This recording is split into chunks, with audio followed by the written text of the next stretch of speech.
Hello and welcome to episode 5 of the Sal Licata Show podcast, available on YouTube, Apple, Spotify, wherever you get your podcast. A podcast that is released daily, 5 days a week here, talking about the world of sports. So, we did a breaking news episode, a little bonus episode in your feed last night after the Mets traded for Freddy Peralta.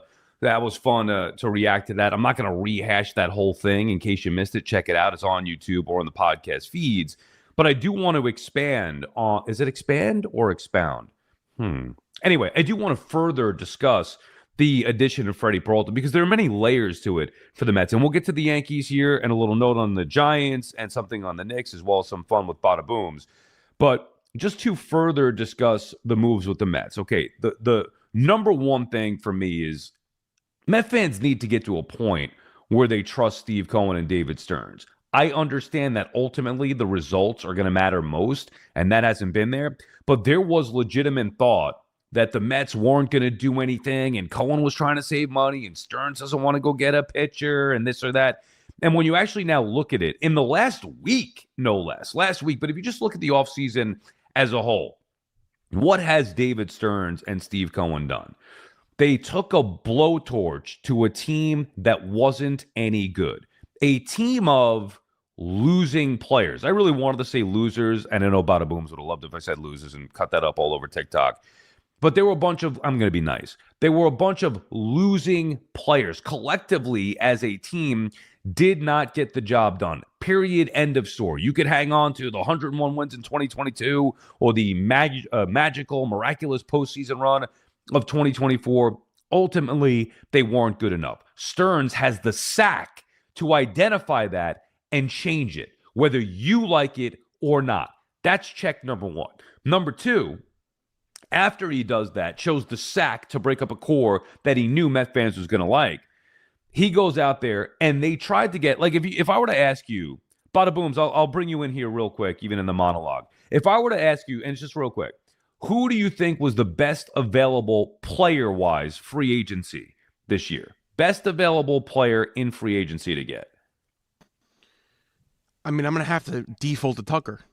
Correct. And thank you, Bada Booms. That's what we were looking for. Correct answer. And the Mets tried to get Tucker. One more for you, Bada Booms, before we leave. The Mets tried to get Tucker. They did all they could to get the best free agent player available. He wanted the Dodgers for a ridiculous amount of money. And then if I were to ask you, who do you think's the best pitcher that has been moved, whether it is or available? Framber Valdez, Ranger Suarez, Dylan Cease, Freddy Peralta. Which one do you think is the best out of those You're not guys? going to like my answer. I'm not trying to be different. Go ahead. It's Edwin Diaz. It was Edwin Diaz. Okay, I'm talking about You mean starting starter. pitchers. Yeah, I know. Of those four starters. That. Yeah, it's the guy the Mets received last night, 100%. Correct. All right, thank you, Bada Booms. More from you in a little bit here, so stay paying attention, all right? I mean, I know we're overpaying you at this point, but you got to stay locked in and pay attention. So the point is, the Mets went after the best available free agent when fans and people speculate, oh, Cohen doesn't want to do this, Stearns doesn't want. They went after the best available free agent in Tucker, and there's really nothing they could do other than tip your cap to the Dodgers and just say, wait, he wanted the Dodgers, he didn't want us. He took an absurd amount, $60 million a year to go there. The Mets were offering an absurd amount already, but he took even more. Then they got the best available starter. Bada Booms is correct that they screwed up with Diaz. We know that, and that's a blemish, and we have to let it go at some point. But that to me is the one gripe that you can have with this organization this offseason. But when all's said and done, and I think we're getting near the end of what the Mets are going to do, they'll probably add maybe one more outfielder. But I would love to see another starter. I don't think it's going to happen here. And I would be fine with the team that they have going into spring training as is, going into the season as is, knowing that you're going to upgrade at some point. Things happen, injuries happen, underperformance, and they will upgrade. They've shown you that they will do that. But they went hard after the best free agent outfielder. They acquired the best pitcher on the market in Peralta. He's better than Valdez. He's better than Suarez. He's better than Dylan Cease. And it's not only the move to get the best pitcher, it's also the smartest move. They didn't commit $300 million or $400 million or whatever, even $150 million long-term contract. They might to Peralta now after he hits free agency, but they didn't have to waste a lot of money, on the high-end starting pitching, and they got a better pitcher than that. They weren't desperate chasing free agents, even though those guys were the best, available in the free agent market. They weren't the true aces that the Mets needed. Again, Cease, Valdez, Suarez. I like Suarez, but I'm fine that the Mets didn't go there, and I loved Peralta more so than those guys, a legitimate ace. Now, the other big part of this, and you look at their rotation, you have Peralta, McLean, Peterson, Holmes, Sangamanaya. The guys that were looked to be the number 1 and 2 last year are now the back end of their rotation. So who wouldn't take that? Those 6 going into the year. Not to mention some of the other depth pieces. McGill, maybe they add another piece. Tong still in the minor league. So there's plenty of depth when inevitably something goes wrong with the starting rotation. So on paper, that's good. The clubhouse is a major issue. And I saw somebody, I think it was my buddy Jake Brown. I used to do a Knicks podcast with Jake Brown. Someone sent me this tweet this morning from him, my group chat of friends. And I'm just going to give you, because I thought it was pretty cool. Okay, so we know that there was issues with the clubhouse, right? I mean, I was one of the first to tell you that in 2022. Nobody wanted to hear it. Much like David Stearns, I took a lot of shit back in 2022. Oh, I say something about the clubhouse. You don't know what you're talking about, blah, blah, blah, blah, blah, blah, blah. I'm telling you, I know what I was talking about. I wouldn't just make that stuff up. I don't care about that. I'm not trying to get clicks, believe it or not. I don't care. I do this because I love to do it. So I wasn't making it up. There were issues in the clubhouse. Stearns finally took a wrecking ball to it after he got here. Anyway, Jake Brown just tweeted, and it's just facts, but he did a good job saying, you know, the Mets made a massive shift in the organization with the egos, with guys who weren't winning. Now, I'm not knocking those players, Nimmo or Alonso, or even Edwin Diaz, what, like we said, we think was a mistake. McNeil, a little bit of a different story. Never was a huge fan of him. But Alonso, McNeil, Nimmo, Diaz, each of those 4 players had 2 playoff appearances to their name. One was in 2022, which was abject failure by all accounts. Total disappointment. They got punked by the Braves before they went into the postseason, and then they get in the postseason, and they got embarrassed by the Padres. The other was a great run in 2024. Once Stearns realized that it was not sustainable, the success that they had, he took a blowtorch to it and brought in guys like Bichette, who just won a pennant, 4 playoff appearances in 7 years. Simeon, World Series champion, 4 playoff appearances. Peralta, 6 playoff appearances in 8 years. Polanco, 5 playoff appearances. So good job by Jake Brown laying that all out. And it shows you that the Mets brought in some guys who know how to win. It doesn't guarantee that they're going to have success and win the division or win the pennant or win a World Series, but they needed players who know what the hell they're doing and know how to win. Not to mention another clip I saw with Peralta. Maybe I could get this to Bada Booms and he can insert this here. But there's another clip with Peralta talking about how he's a big team guy, and after day games, he has everybody over his house. Those are important things. One of the big issues the Mets had last year, and nobody would say, even if you hate the Mets and didn't love the moves that they made last year, I don't think anybody would say with a straight face they didn't have the talent to be a playoff team. In today's world in Major League Baseball with the expanded postseason, come on. The Mets had more than enough talent to make the postseason. The Reds suck, and they got in over the Mets. So when I look at the team, and I'm sure Stearns was thinking the same thing, says, okay, well, our talent should have gotten us at the bare minimum to the postseason. So what was the issue?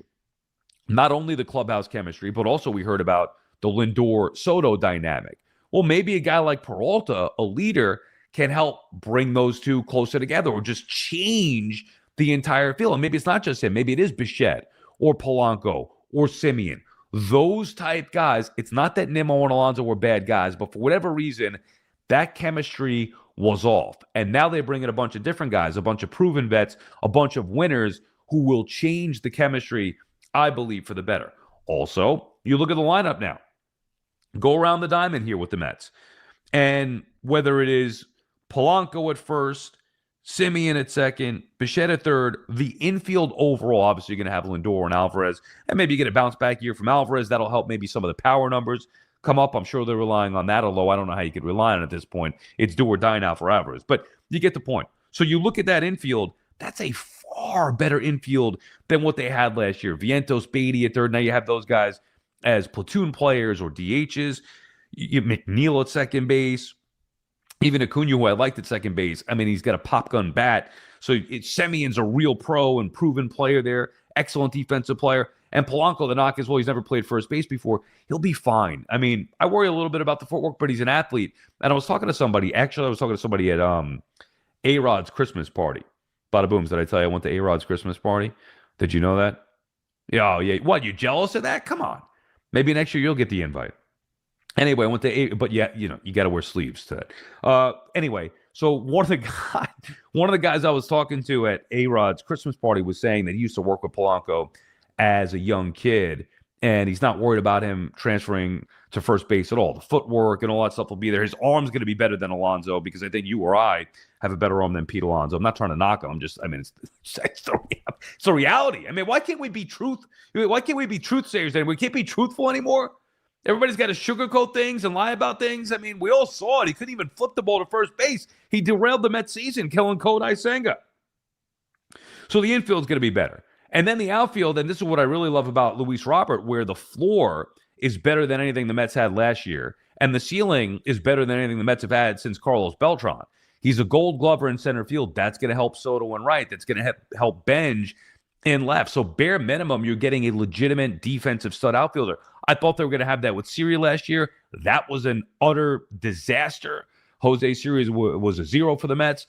This I would expect to go a lot better, even if Robert does hit 240 or whatever it may be with 15 homers. That's far better than anything the Mets had defensively, but I also just love the upside with a young player there. And then Benj in left field, you have a nice mix of a young, rookie who you got to give some time to grow here. The Mets just can't have every position plugged and you stunt the growth of some of the guys in the farm system. It's on Stearns and his crew to identify the ones that they want to give the opportunity. We'll see if Benj goes out there and wins the job in the spring, but I'm okay with that spot being kind of vacant for Benj to take a hold of. And if not, maybe they get another right-handed outfield bat, or who knows, just an outfield bat, a veteran guy as some insurance, or you have Beatty take some reps in left field. So overall, the point is the Mets desperately needed to upgrade their starting pitching. They did that, adding a legitimate ace in Freddy Peralta. The Mets needed to restructure the entire look of the team. They have done that. Balance in the lineup, guys with some pop, guys with some experience. They need to get better defensively. They've done that. The bullpen, I'm not going to say better because they don't have Diaz, but the bullpen is deeper than it was a year ago. Not so reliant on just the one guy. You wish the only thing outside of, like, if I had to grade their offseason right now, I'd give them an A, maybe an A-. I don't want to be too lenient because I am a difficult grader here, but I mean, there's a lot of boxes that I want to check. So that's why I say an A, but it would have been an A+ if they brought Diaz back. Now, you could also have an A+ offseason and have a D regular season. You saw that a year ago. You get Juan Soto, you don't make the playoffs. The offseason grades don't really matter. Same thing for the Giants. We'll get to the Giants in a little bit with the Harbaugh stuff, but it doesn't matter what happens at the press conference or in the offseason. It's exciting. It's fun to think about. But for me, if there were only two things that I could do this offseason for the Mets, one would have been to take the wrecking ball to the core. Check. The other would have been to get an ace. They did that with Peralta. Check.